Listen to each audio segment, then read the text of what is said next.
యేసుక్రీస్తు నామములో నా యొక్క హృదయపూర్వక అందరికి ప్రైజ్లో కొద్ది నిమిషాలు దేవుని వాక్యాన్ని మనం జ్ఞాపించడం. మత్తయి సువార్త 16వ అధ్యాయం 23వ వచనం.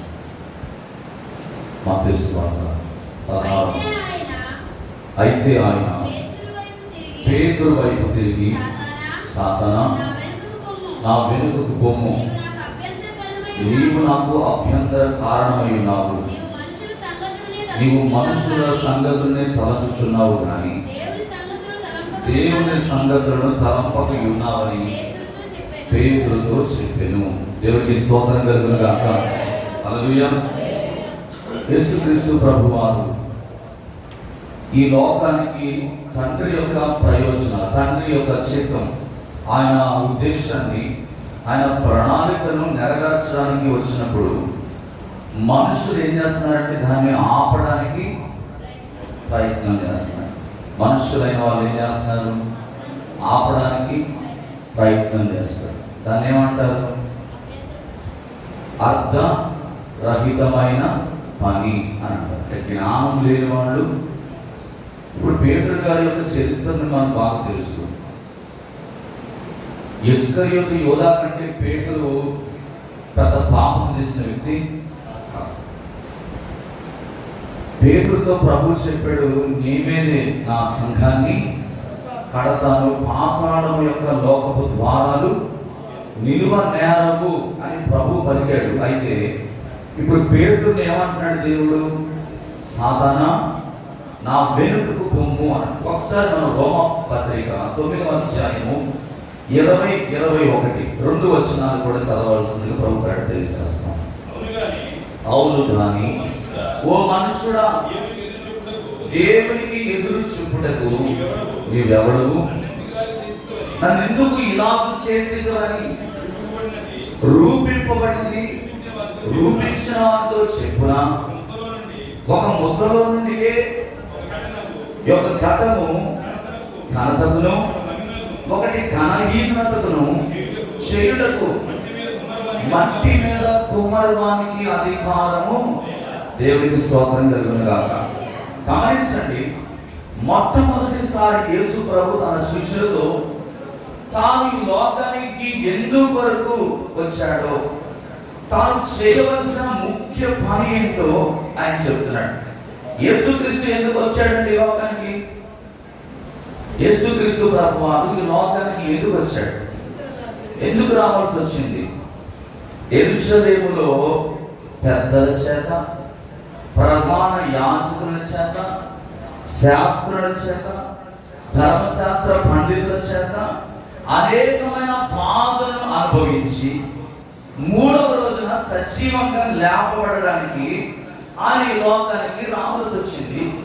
దానికి పేతురు ఏం చేస్తున్నాడు? శిష్యులు చెప్పినప్పుడు పేతురు, ప్రభు, దేవుడు దీనిని తప్పించాలి, నీకు ఎప్పటికీ కూడా ఇలా జరగకూడదు అని ఏం చేస్తున్నాడు? మాట్లాడతాం. అదే కదా ఏమన్నాడు? ఓ మనుషుడా, దేవునికి ఎదురు చెప్పుటకు నీవు. ఒకసారి దేవుడు మనల్ని గద్దిస్తున్నప్పుడు, నీ తప్పును లేఖనాల ద్వారా దేవుడు ఎత్తి చూపిస్తున్నప్పుడు నువ్వేం చేయకూడదు? ఎదిరించేవాడుగా ఉండకూడదు. దేవుడు నీలో ఉన్న తప్పు ఎవరి ద్వారా తెలియజేస్తాడు? చెప్పండి. సేవకుని ద్వారా దేవుడు మాట్లాడతాడు. ఇప్పుడు పేతురు గొప్ప పరిచయం చేసిన వ్యక్తి. ఆయన ఒక్క ప్రసంగం వల్ల ఎంతమంది రక్షించబడ్డారు? 3,000 మంది రక్షించబడ్డారు. ప్రభు కొరకు అకసాక్షిగా మారిన వ్యక్తి ఇప్పుడు యేసుక్రీస్తు శిలువకు అప్పగింపబడడానికి పేతురు ఏం చేస్తున్నాడు? అడ్డుగా నిలబడతా ఉన్నాడు. పేతురు అనొచ్చు కదా, అయ్యా నేను గొప్ప పరిచయం చేశాను, నేను సువార్త పరిచయం అకసాక్షపడిన సిద్ధపడిన వ్యక్తిని, నీవు పేదగానే నాకున్న అంతటిని కూడా నేను సమస్తాన్ని విడిచిపెట్టి వచ్చానే, మరి నన్ను ఎంత మాట్లాడతావా అని చెప్పి ఆగి పేతురు పోయాడా? బయటికి పక్కకు పోయాడా? పోలే, పక్కకు పోలేదు. దేవుని మాటలు పేతురు, సాతానా, నా వెనుకకు పొమ్ము అని అంటే ఏమయ్యాడండి? ఆ మాటకు లోబడతాడు. 2వ కీర్తన కూడా మనం చదివితే 3వ వచనం అంటాడు, భూరాజు యెహోవాకును ఆయన అభిషేక్తునికి విరోధంగా నిలబడుచున్నారు, ఏలికలు ఏకీభవించి. ఈ మాట మీకు అర్థమైపో ఉండాలి. మాట అర్థమైందండి? అర్థమైందా? కొంతమంది తిరుగుబాటు చేసే వారికి ఏం చేస్తారంటే లోకంలో కొంతమంది ఏకీభవిస్తూ ఉంటారు. తప్పని గద్దించరు. అరే నువ్వు తప్పు చేస్తున్నావు అని తప్పు చేసే వ్యక్తితో చెబితేనే కదా వాడు చేస్తున్న తప్పు అనేది వాడు అర్థమయ్యేది. చెప్పకపోతే ఎలా అర్థం చేసుకుంటాడు? చెప్పకపోతే ఎలా విడిచిపెడతాడు? ఆ పాపముల నుండి, ఆ అవివేకం నుండి ఎలా బయటకు వస్తాడు? యేసు ప్రభు వారు గద్దించబట్టే కదా పేదలకు అర్థమవుతా ఉంది. హల్లెలూయా. ఈరోజు పరిశుద్ధాత్మ దేవుడు నిన్ను హెచ్చరిస్తున్నప్పుడు నీవు ఆ మాటకు ఏం చేయాలి? అసలు శిష్యులకు అప్పటి వరకు యేసు ప్రభు ఎందుకు వచ్చాడో తెలియట్లేదు. చాలా తక్కువ మందికి మాత్రమే యేసుక్రీస్తు ప్రభు వారు ఎందుకు వచ్చారనే కారణం వాళ్ళకి అర్థమవుతుంది. అందరికీ కూడా ఆ కారణము అర్థం కావట్లేదు. ఈ లోకంలోనికి రావడానికి ఒక ముఖ్యమైన కారణం ఉంది. ఆయన గుంపులను ఏర్పరచుకోవడానికి రాలేదు. వెనకాల 10 మందిని పెట్టుకొని అడావడి చేయడానికి ఆయన రాలేదు. ఆయన దైవత్వాన్ని చూపించుకోవడానికి రాలేదు. దేనికోసం వచ్చాడు యేసుక్రీస్తు వారు? నశించిన దాన్ని వెతికి రక్షించడానికి. దేవునికి స్తోత్రం కలుగును. పాపములో ఉన్న మానవుడిని నిత్య జీవంలోకి నడిపించడానికి ఆయన వచ్చాడు.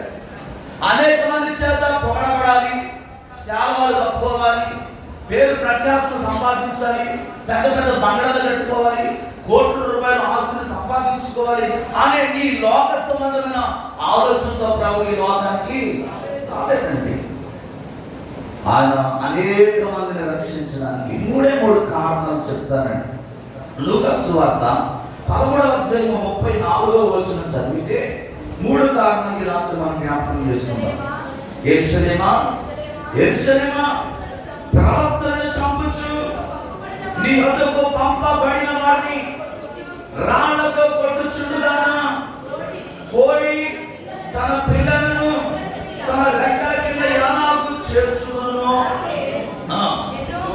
ఎన్నో మార్లు నీవు నీ పిల్లలను చేర్చుకోవాలని ఉంటుంది కానీ. దేవునికి స్తోత్రం కలుగును గాక. యేసుక్రీస్తు ప్రభువారు యెరూషలేమునకు రావాల్సిన ఒక కారణం ఏంటంటే వాస్తవానికి దేవుని ఉద్దేశాలు నెరవేర్చడానికి. యేసుక్రీస్తు ప్రభువారు యెరూషలేమునకు రావడానికి కారణం ఏంటంటే యూదుల చేత తిరస్కరించబడడానికి. ఎవరు చెప్పండి? ఆయన ముందు చెప్తున్నాడు, యెరూషలేమా, యెరూషలేమా, ప్రవక్తలను చంపుచు నీ వద్దకు పంపబడిన వారిని రాళ్లతో కొట్టుచుండుదానా అని అంటున్నాడు. దేనికోసం వచ్చాడండి ఆయన? యూదుల చేత తిరస్కరింపబడడానికి. 2వ కారణం ఏంటంటే లేఖనాలు నెరవేర్చి అనేకమైన శ్రమలను ఆయన బాధపడి. లూకా సువార్త 24:26 క్రీస్తు ఈలాగు శ్రమపడి తన మహిమలో ప్రవేశించుట అగత్యము కాదా అని వారితో చెప్పారు. 44వ వచనం, అంతటా ఆయన మోషే ధర్మశాస్త్రములను ప్రవక్తల గ్రంథములను కీర్తనలోను నన్ను గురించి వ్రాయబడినవన్నీ నేను మీ వద్ద ఉండినప్పుడు మీతో చెప్పిన మాటలు నెరవేరునని. దేవునికి స్తోత్రం కలుగును గాక. హల్లెలూయా. మత నాయకులకు, అధికారులకు తెలియని ఒక గొప్ప సత్యాన్ని శిలువ ద్వారా దేవుడు ఏం చేశాడంటే బహిర్గతము చేశాడు.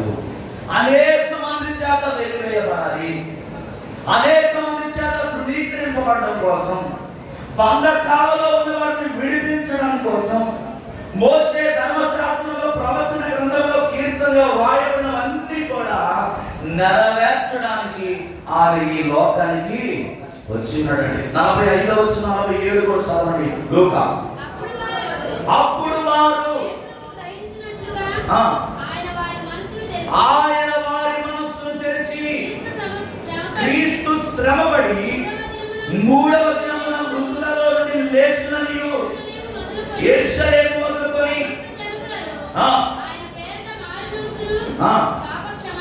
పాప క్షమాపణయు ప్రకటింపబడినయు. చాలా దేవునికి స్తోత్రం. ఈ సంగతులకు మీరే సాక్షులు. దేవునికి స్తోత్రం కలుగునుగాక. సమస్తమైన ప్రజలు ఆయన పేరట మారు మనసును పాప క్షమాపణ పొందుకోవడం కోసము ఆయన లోక అధికారాన్ని పొందుకోవడానికి రాలేదు, కానీ అనేక మందిని తండ్రి దగ్గరకు నడిపించడానికి, అటువంటి పరిచయ చేయడానికి ప్రభు వస్తే పేతురును ఎవరు వాడుకుంటున్నాడండి? పేతురును ఎవరు వాడుకుంటున్నారు? సాతాను వాడుకుంటా ఉన్నాడు.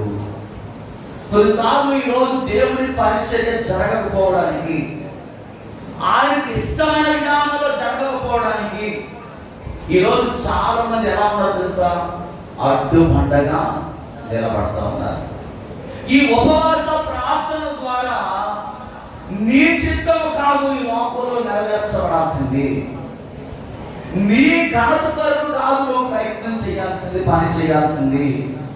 దేవునికి ఆయన నామానికి మహిమ తెచ్చేవాడుగా ఎప్పుడు కూడా ప్రయాసపడేవాడుగా ఉండాలి. దేవునికి స్తోత్రం కలుగునుగాక. నువ్వు లేచింది మొదలుకొని సాయంకాలం మళ్ళీ పడకలకు వెళ్ళేంత వరకు కూడా నువ్వు ఒకటే అనుకోవాలి, నేను నా మాటల ద్వారా, నేను చేసే పనుల ద్వారా, నేను నా ప్రవర్తన ద్వారా, నా నడవడిక ద్వారా నేను ఎవరికి మహిమ తేవాలి? దేవునికి మహిమ తెచ్చేవాడుగా ఉండాలని ఎప్పుడు కూడా నువ్వు నీ ఆలోచనలో జ్ఞాపకం చేసే వ్యక్తులుగా నువ్వు ఉండాలి. 1 కొరింథీయులు 2:8 అంటాడు, అది లోకాధికారంతో ఎవరికి తెలియదు, అది వారికి తెలిసి ఉండిన ఎడల మహిమా స్వరూపుడైన ప్రభువు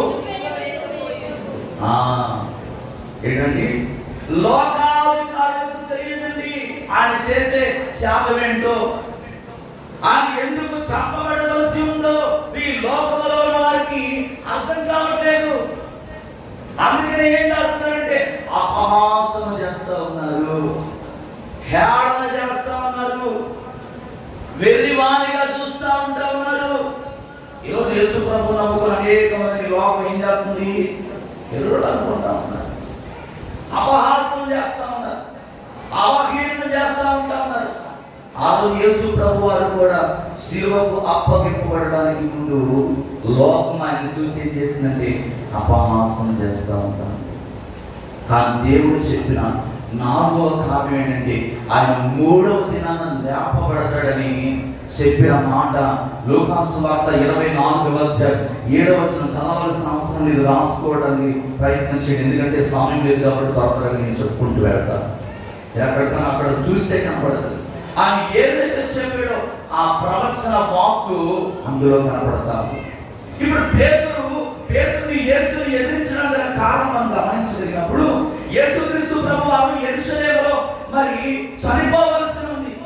ఎరిగిన పేతురు దీన్ని ఏం చేస్తున్నాడంటే దూరమగును గాక, నీ నుండి దూరమగును గాక అని ఏం చేస్తున్నాడు? మాట్లాడుతూ ఉన్నాడు. కారణం ఏమంటే ఆయన శత్రువులను ఓడించే పరాక్రమశాలిగా ప్రత్యక్షమవుతాడని పేతురు ఏం చేస్తున్నాడు? నమ్ముతున్నాడు. ఏమండి, గతంలో మనం చాలాసార్లు ధ్యానం చేశాం. యేసు ప్రభు ఒక మాట సెలవిస్తే ఎంతమంది వస్తారు? ఎంతమంది? 6,000 యోధుల గురించి నేను చెప్పాను కదా, 6,000 యోధులు వస్తారని చెప్పాడు. ఆయన ఒక్క మాట సెలవిస్తే ఒక సేన ఇంచుమించు 150,000 దూతలు ఆయన మాట సెలవిస్తే రావడానికి రెడీగా ఉన్నాయి. కానీ పేతురు అనుకుంటున్నాడు ఆయన పరాక్రమశాలిగా ప్రత్యక్షం అవుతాడు అనుకున్నాడే కానీ బాధలను అనుభవించే రక్షకుడిగా ఆయన లోకానికి వస్తాడని పేతురు ఇక్కడ గ్రహించలేకపోతున్నాడు. అందుకే క్రీస్తుని శిలువకు వెళ్ళలేకుండా ప్రయత్నించడంలో ఆయన ఎదురుస్తూ పేతురు ఏం చేస్తున్నాడు? ఇక్కడ మాట్లాడుతూ ఉన్నాడండి. మత్తయి సువార్త 16:22 చదివితే, మత్తయి సువార్త 16:22 పేతురు ఆయన చేపట్టుకొని, ప్రభువా అది నీకు దూరమగును గాక, అది నీకు ఎన్నడూ కలగదని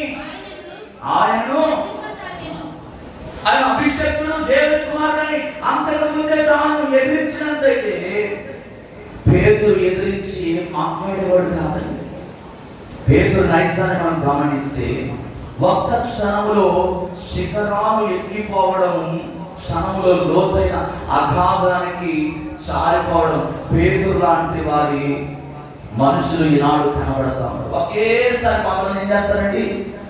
ఎత్తేస్తారు, ఒకేసారి కిందకి. ఒకసారి ఎత్తేస్తారు, అమ్మా నువ్వు లేకపోతే అస్సలు ఒక పని కూడా వెంటనే జస్ట్ డోర్ దాటగానే, గుమ్మ దాటగానే ఏం చేస్తారు? తిడుతూ ఉంటారు అన్నమాట. శాపనార్థాలు పెడుతూ ఉంటారు, గొరుక్కుంటూ ఉంటారు, సరుక్కుంటూ ఉంటారు. ఇక్కడ పేతురు కూడా అతని ఆలోచన విధానాన్ని గమనిస్తే ప్రియమైన వాళ్ళారా, ఒక్క క్షణంలోనే ప్రభువును వ్యతిరేకమని చూస్తూ ఉంటా ఉన్నాడు. ఇదిగో పరాక్రమశాలి, సృష్టిని అంతటా కూడా సృష్టించిన వాడు, నీ మాటకు సమస్తంలో పడతారు కదా, ఇదంతా నీకు దూరమగును గాక అని ఏం చేస్తున్నాడంటే మానవ హృదయముతో అతడు ఆలోచన చేస్తా ఉన్నాడు.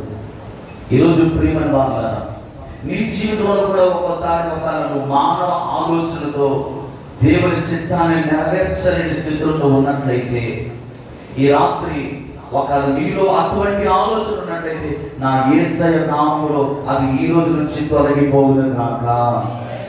హల్లెలూయా. దేవుని చిత్తాన్ని నెరవేర్చేవారుగా మనం పని చేయాలండి. ఒకసారి కష్టం అనిపించవచ్చు, ఒకసారి మనకు బాధ కలిగించవచ్చు, ఒకసారి అన్ని కోల్పోయి నిస్సహాయమైన స్థితిలో నువ్వు నిలబడిపోవచ్చు. అయినా కూడా దేవుడు ఎప్పుడు కూడా నిన్ను విడిచి శిలువ మరణము ఆయన్ని ఆపివేయలేకపోయిందండి. ఆయన తండ్రి చిత్తాన్ని నెరవేర్చడానికి ఆయన లోకానికి వచ్చాడు.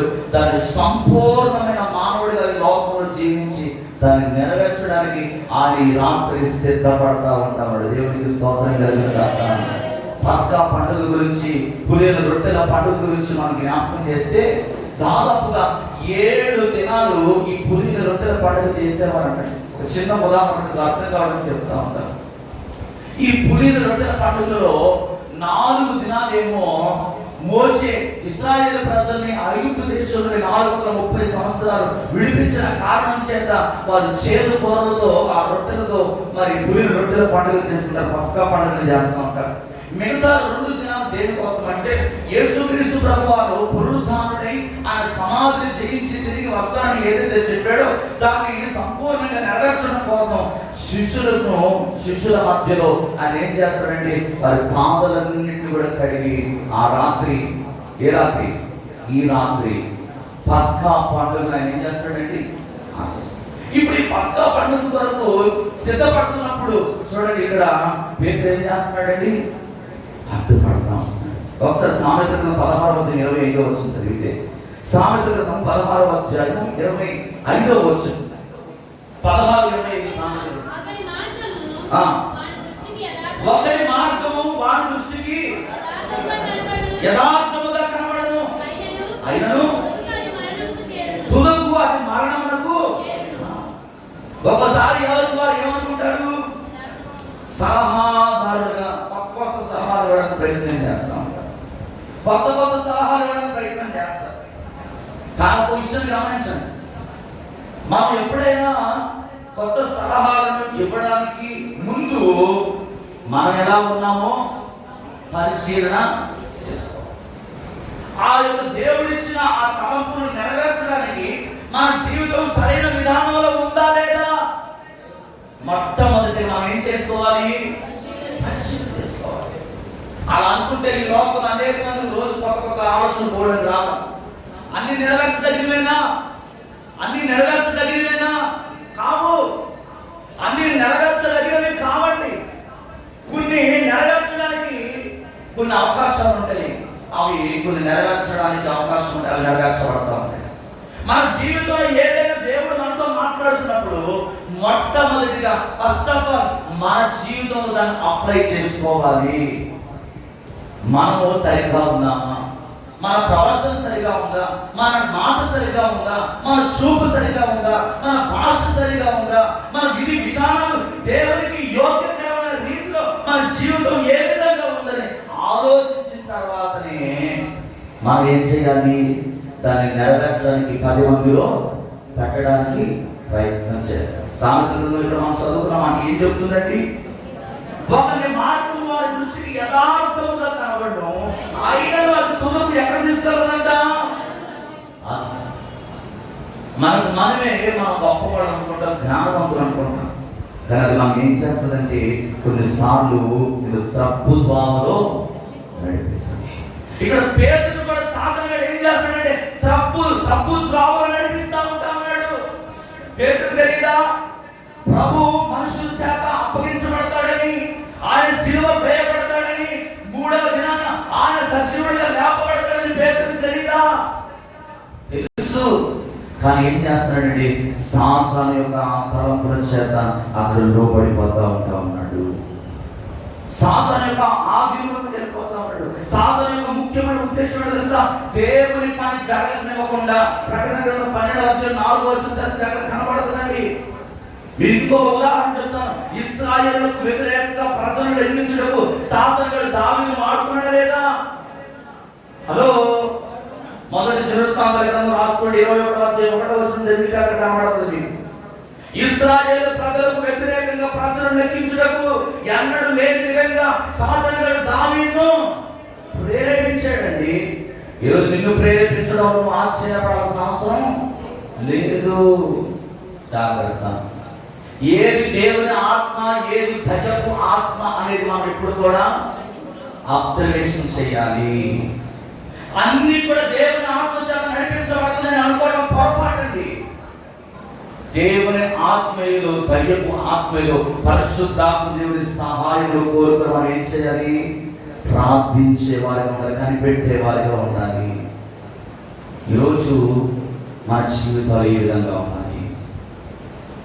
మారు మనసు పొందే కొంతమంది అంటారు, మారు మనసు పొందడానికి బాప్తిసం అవసరం లేదంటారు. యేసు ప్రభువును హృదయంలో సొంత రక్షకునిగా అంగీకరిస్తే చాలు, పరలోకం ఎదురుపోతాడు వీడు అంటారు. బైబిల్ చెప్పిందా? బైబిల్ చెప్పిందా? నమ్మి బాప్తిసం పొందినవాడు రక్షింపబడదు, నమ్మని వారికి శిక్షను చాలా క్లారిటీగా దేవుడు చెప్పాడండి. కానీ ఈరోజు అనేక మంది కొత్త బోధలు వచ్చేసాయి. యేసు ప్రభువు హృదయంలో నమ్మితే చాలు, బాప్తిసం అవసరం లేదు, నేరుగా పరలోకం రెడీగా. ఎన్ని కూడా తప్పుడు బోధలు. వీటిని ఎప్పుడు కూడా ఖండించేవాడుగా ఉండాలి. దేవుని వాక్యమే నీకు సత్యమైంది. ఆయన వాక్యంలో లేఖనాలను ప్రతిరోజు కూడా నువ్వు అబ్జర్వేషన్ చేస్తూ నీ మనస్సును, నీ ఆలోచన, నీ తలంపును నీ చిత్త ప్రకారం కాకుండా దేవుని ఉద్దేశాన్ని నెరవేర్చేవాడుగా నువ్వు ముందుకు వెళ్ళాలని పరిశుద్ధాత్మ దేవుడి రాత్రి నిన్ను నన్ను హెచ్చరిస్తూ ఉంటా ఉన్నాడు. ఈ రాత్రి మన జీవితాలు ఏ విధంగా ఉన్నాయి పరిశీలన చేసుకుందాం. పేతురు లాంటి దుడుకు స్వభావం మనలో ఉందా? దేవుని చిత్తాన్ని అడ్డుపడే వారిగా మనం ఉన్నామా?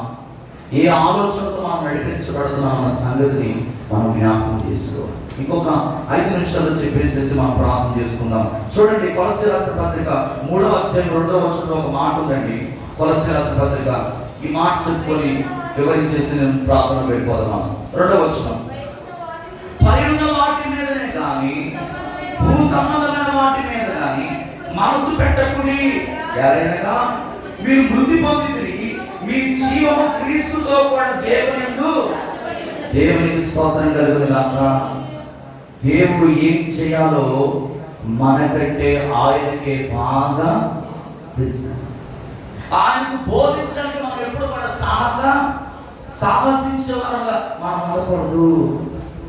ఇక్కడ పేరు ఏం చేస్తున్నాడు? దేవునికి బోధించాలని ప్రయత్నం చేస్తా ఉన్నాడు. నీ నుండి దూరమగును గాక అని మాట్లాడుతూ ఉన్నాడు. మనం ఇప్పుడు కూడా భూ సంబంధమైన ఆలోచనతో మనము నింపబడే వారిగా ఉండకూడదు. పైన వాటి మీదనే కానీ భూ సంబంధమైన వాటి మీదనే మనస్సు పెట్టకూడదు. యాదనగా మీరు మృతి పొందితిరి, మీ జీవము క్రీస్తుతో కూడా దేవునికి స్తోత్రం. మన జీవము దేవుని యందు దాచబడి ఉన్నది. ఆయన ఏం చెప్పాడో దాన్ని చేయడమే నీ పని. కానీ ఆయనకు చెప్పేవాడుగా ఎప్పుడు కూడా సాహసము చేయకూడదు. 2 తిమోతి 2:15 చదవాల్సిన అవసరం లేదు. దేవుని వాక్కును మనం అనుసరించడం ద్వారా ఈ మనసు మనకు రాకుండా ఉంటుందండి. మొదటి పేతురు 4:2 ప్రకారం మనము మన ఇష్టానుసారంగా కాక దేవునికి ఇష్టానుసారంగా నడుచుకోవడం ద్వారా ఇటువంటి దేవునికి ఆయాసకరమైనవి జరగకుండా మనం బయటపడాలి. ఈ రాత్రి మన జీవితాలను పరిశ్రమ చేస్తాం. పైన వాటి మీద, భూసముద్రమైన వాటి మీద మనసు పెట్టుకోకుండా దేవుని చిత్తం ఏంటో మనం గ్రహించి ఆయన చిత్తానుసారంగా మనం నడవడానికి పేతురును ప్రభు గద్దించినప్పుడు పేతురు అది ఎరుకోలేదండి. తను సరి చేసుకున్నాడు. తను సరి చేసుకొని దేవుని చిత్తాన్ని నెరవేర్చడానికి అతడు తోడుకోవడానికి ఇష్టపడ్డాడు. ఈ రాత్రి నీవు కూడా దేవుడిని లేఖనం ద్వారా గద్దిస్తున్నప్పుడు అది దేవుని మందిరానికి రాను అని నువ్వు అనకుండా దేవుని ప్రయోజనం కొరకు నిన్ను పరలోక రాజ్యానికి తీసుకెళ్ళడానికి నిన్ను ఆయన గద్దిస్తున్నప్పుడు లేఖనం ద్వారా సాగుకునే మాటకు లోబడేవాడుగా నువ్వు ఉన్నట్లయితే నీ జీవితం ఆశీర్వాదకరంగా అనిపించబడుతుంది. నీ జీవితం ధన్యకరం అవుతుంది. నీ కుటుంబం దీవెనకరంగా మార్చబడుతుంది. ఈరోజు అటువంటి మనస్సు ఈ శ్రమ దినంలో ప్రభువా నాకు దయచేయని దేవుని సన్న మనం దేవునికి అప్పగించుకుందాం. అట్టి కృప పరిశుద్ధాత్మ దేవుడు మనకు అనుగ్రహించి నడిపించిన దాక ఆమె అందరూ కూడా త్వరగా ఉంచుదాం. అందరం కూడా త్వరగా ఉంచుదాం. పేతురు దుర్గు స్వభావంతో సాతాను యొక్క ప్రేరణ చేత దేవుని పరిచర్యకు అడ్డుగా నిలబడినప్పుడు పేతురుని ప్రభు గద్దిస్తాడు. సాతానా నా వెనుక ఈరోజు నిన్ను నన్ను కూడా దేవుడు గద్దిస్తా ఉన్నాడు. ఎన్నో మార్లు ఆయన గద్దించాడు.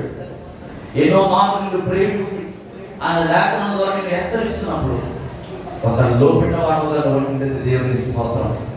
ఒకరు ఇంకా లోబడి స్థితిలో ఉన్నట్లయితే ఈ రాత్రి దేవుడు నీకు మరొక అవకాశం ఇస్తున్నాడు. సరి చేసుకుందాం. పెద్దలకు లోబడదాం. దేవుని మాటకు విధేయత చూపిద్దాం. దేవుని వాక్యానుసారంగా మన జీవితంలో ముందు ఉన్నాయా లేవా ఒకసారి పరిశీలన చేసుకుందాం. బెరిగా సంఘం వల్ల లేఖనాలను ఏ విధంగా వారు అనుదినం పరిశీలన చేసుకునే సంఘంగా ఉన్నారు.